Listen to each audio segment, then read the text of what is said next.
Eh, di ayun na, sumakay na ako ng motor ni Akla, yung pinsan ko, yung may-ari doon sa bahay na pinagkakainan namin ng hapunan.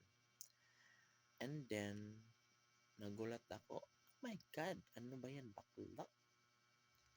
Sabi niya, "Wala yun, ano ka ba?" Kasi parang yung ano niya, bearing ba tawag dun? Or yung, basta tumunog yung part ng motor. Tapos sabi niya, "Relax ka lang, friend. Relax ka lang, pinsan ko." Sabi niya, okay. So ayun, tumakbo na yung motor ng matulin, ng matiwasay, hanggang sa malapit ako makarating doon sa dito sa aming lugar, sa relocation area. And then ayun, sobrang delikado no, kasi gabi na nga, magto 12 na ng madaling araw ito ngayon. Tapos maraming mga mga nakainom, maraming mga lasing. Oo. Tapos sabi ko, hala oy, kanang delikado man siya oy. Pero sabi ko, bakla, pag umuwi ka na, mag-ingat-ingat ka ha, kasi ano, although wala namang, hindi ka naman matatakot din kasi mga kilala naman lahat yung mga nasa daan, yung mga nakatira ba. So, syempre, ingat pa rin kahit papaano. Edi ito na.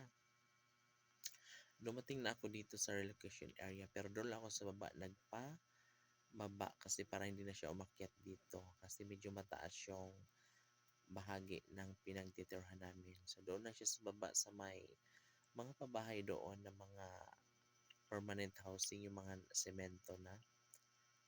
Oo, so doon lang ako nagpababa, and then naglakad na ako papunta dito sa taas kasi malapit lang naman talaga. Mga ilang steps lang, mga 15 siguro, 10 to 15 steps sa amin na. Ang ginawa ko, duman muna ako doon sa may outpost, tanod outpost. Kung baka natulog yung lang yung mga tanod.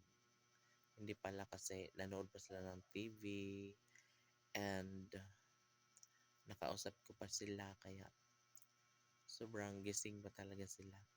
And then ngayon, pagkatapos kong dumaan doon, no, sa outpost, kinausap ko sila saglit, and then umuwi na ako dito sa bahay kasi nakaramdam na ako ng antok. Kaya sabi ko, dyan na kayo, mag-duty kayo ng maayos. Charot! And kinatok ko na ang pintuan at binuksan ako ni Itay.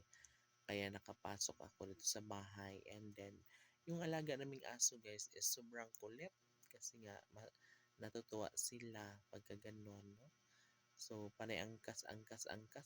Sabi ko, ay, mag-ingat naman kayo kasi baka masugat naman yung skin ko sa kuko nyo. Kaya ayun, hanggang ito na, nakapag-CR na ako, and ayun, higa na ako. So, inantok na ako. So, see you again tomorrow, mga kaibigan ko.